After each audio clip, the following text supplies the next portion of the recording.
Hey, salut, c'est Damien et on se retrouve pour une petite vidéo sur N8N pour l'automatisation de posts Instagram. Donc, en quoi ça consiste? Ça consiste à récupérer des données d'un formulaire qui sera envoyé dans une Google Sheet et ensuite générer un PDF avec tout le contenu qu'on a besoin pour notre story ou notre post Instagram.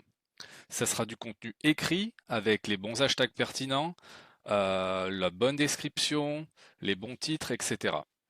Donc pour cet exemple, j'ai pris l'exemple d'un restaurant qui a besoin de publier tous les jours du contenu sur Instagram, que ça soit pour les menus du jour ou pour même la carte éventuellement.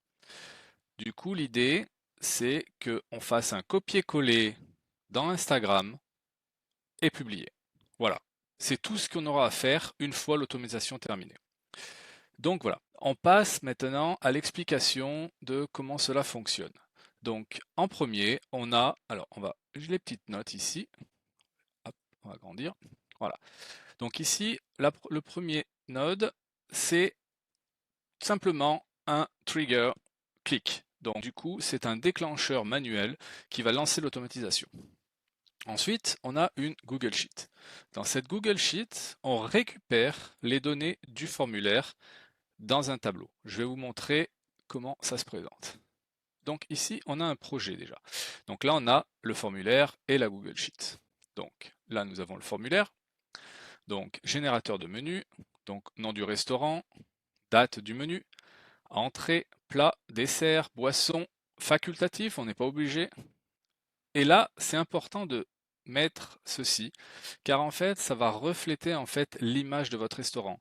Dans le prompt qu'on a fait à ChatGPT, il va prendre ça en considération et il va mettre une tournure pour le post. Donc, soit convivial, chic, raffiné, fun, décalé, court, etc. J'ai mis que 4, mais on peut éventuellement en mettre une dizaine, une vingtaine, ou vraiment expliquer ce qu'on recherche. Et ensuite, l'adresse mail, ici pour le retour du mail, voilà, tout simplement.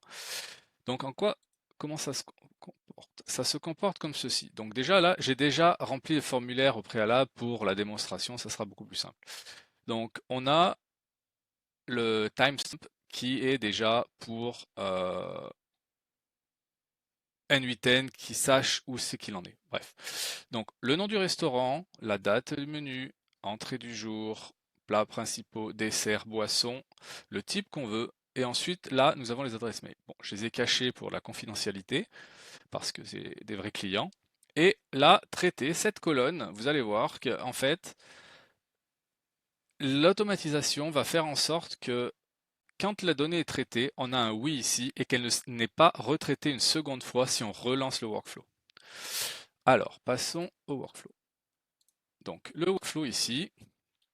Ensuite, donc la Google Sheet, comme on vient de le dire, on récupère les données de la feuille de calcul.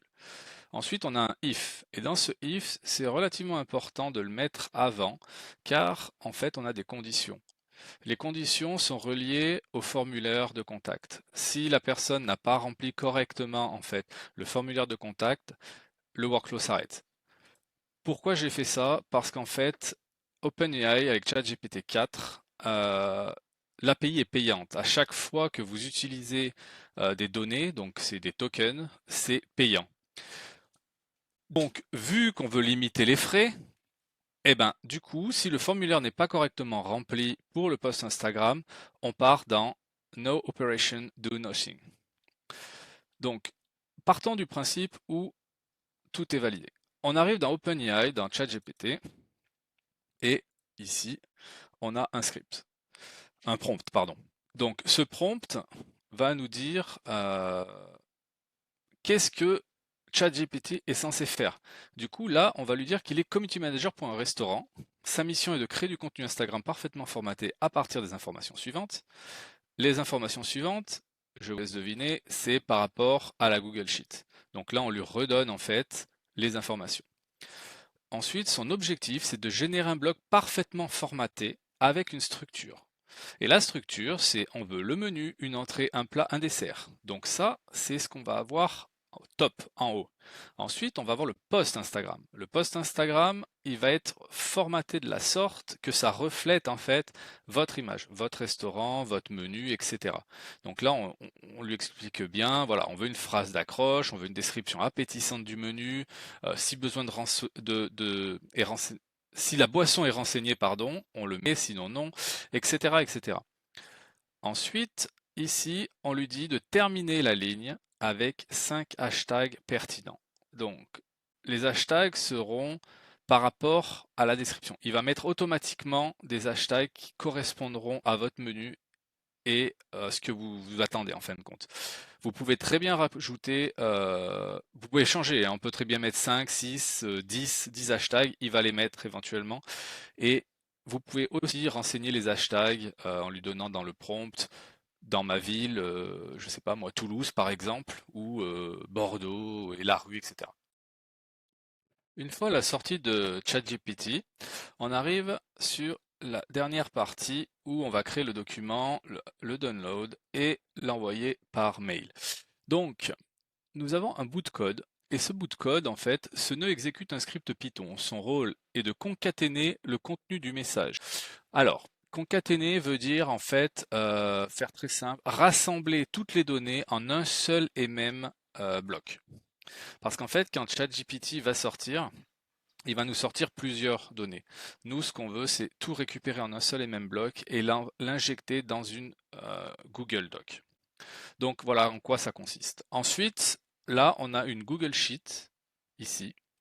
Et cette Google Sheet, c'est la fameuse Google Sheet du tableau. Quand le workflow aura fait son chemin, ici dans traiter, on va avoir un oui qui va se mettre à chaque ligne pour dire que voilà, le workflow a traité cette information, on n'a pas besoin de la reprendre à la prochaine exécution.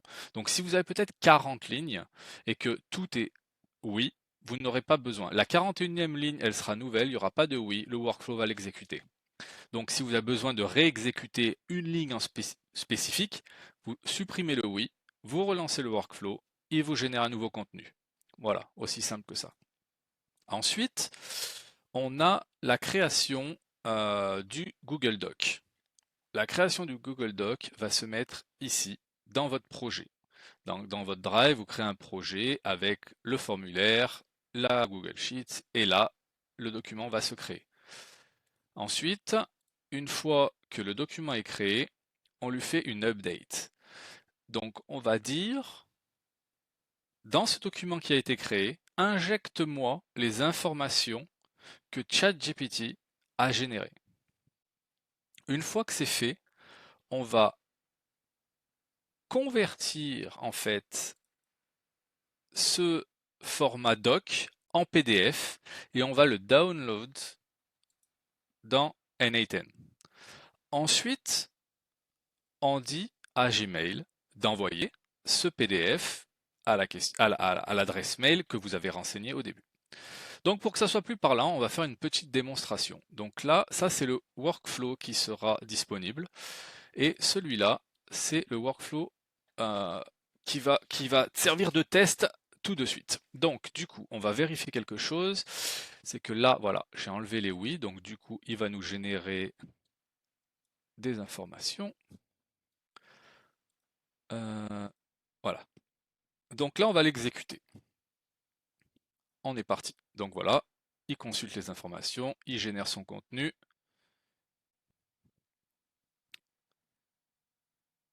Après, tout dépend de la demande, hein. Des fois c'est plus long. Il crée, il update, et il nous envoie, et en dernier, voilà. Là, il a envoyé le mail, et en dernier, il vient ici pour ticker les lignes. Donc regardez, hop, comme je disais juste avant, il a mis des oui. Donc ces lignes ont été traitées, ne seront pas retraitées.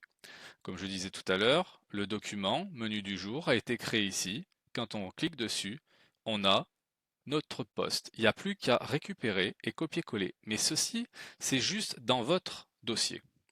Si vous allez dans votre boîte mail, alors je vais vous montrer ça. Et si on va dans la boîte mail, ici, vous voyez qu'on a un document qui est créé.